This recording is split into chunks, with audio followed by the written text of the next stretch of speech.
Today we're going to be pushing the limits of VennCAD and making doublers mouthpieces. So you're going to first want to pick the instrument Shank that you want to do this for.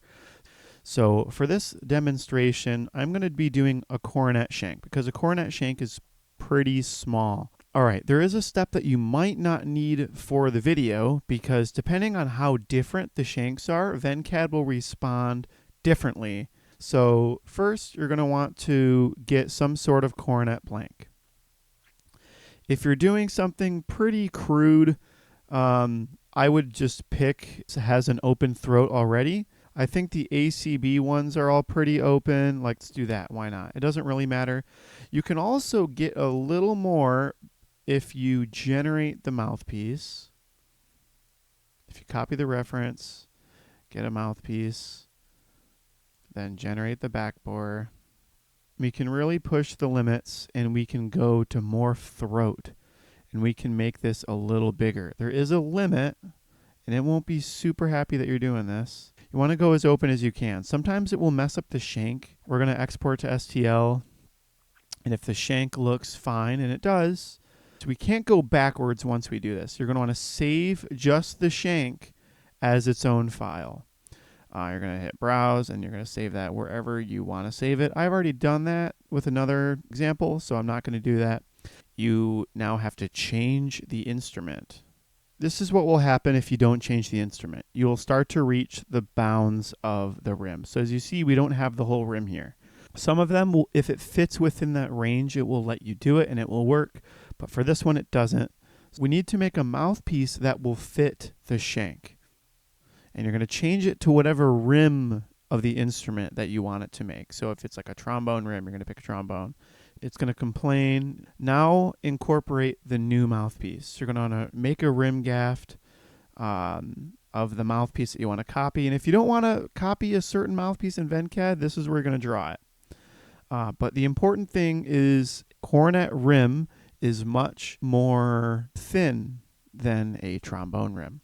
So if you're trying to make a rim that's still the same size and you're not gaffing, make sure that you have the outer rim is in this view. Otherwise, it will be too thin and it'll be really uncomfortable.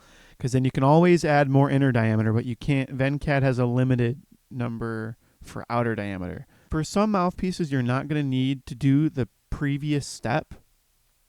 But here's where the problem is in VennCAD. If we export this as an STL, and by the way, always save your work, we're going to immediately run into a problem. Rim is way too fat. It won't fit into a coronet.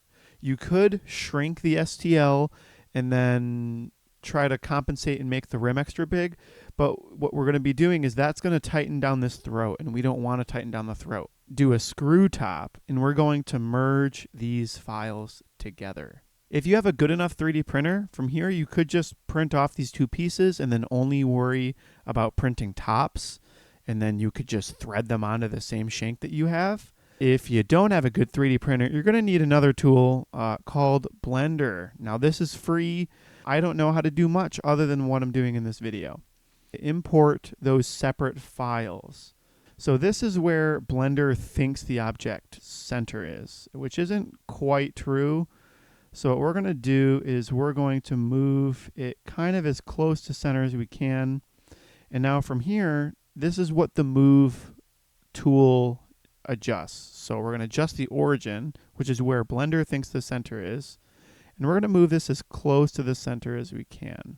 I'm going to try to move that as close to center as I can. And now we're going to go back to the origin again and try to move that as close to the center of the object.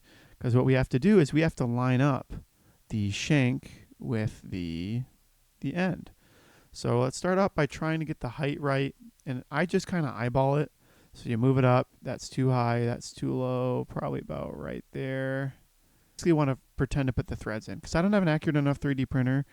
Now I like looking down the cup. And from here, we have to start moving stuff. So once they're lined up, we now have one mouthpiece that's ready to be printed. We're going to want to highlight everything. Export as an STL.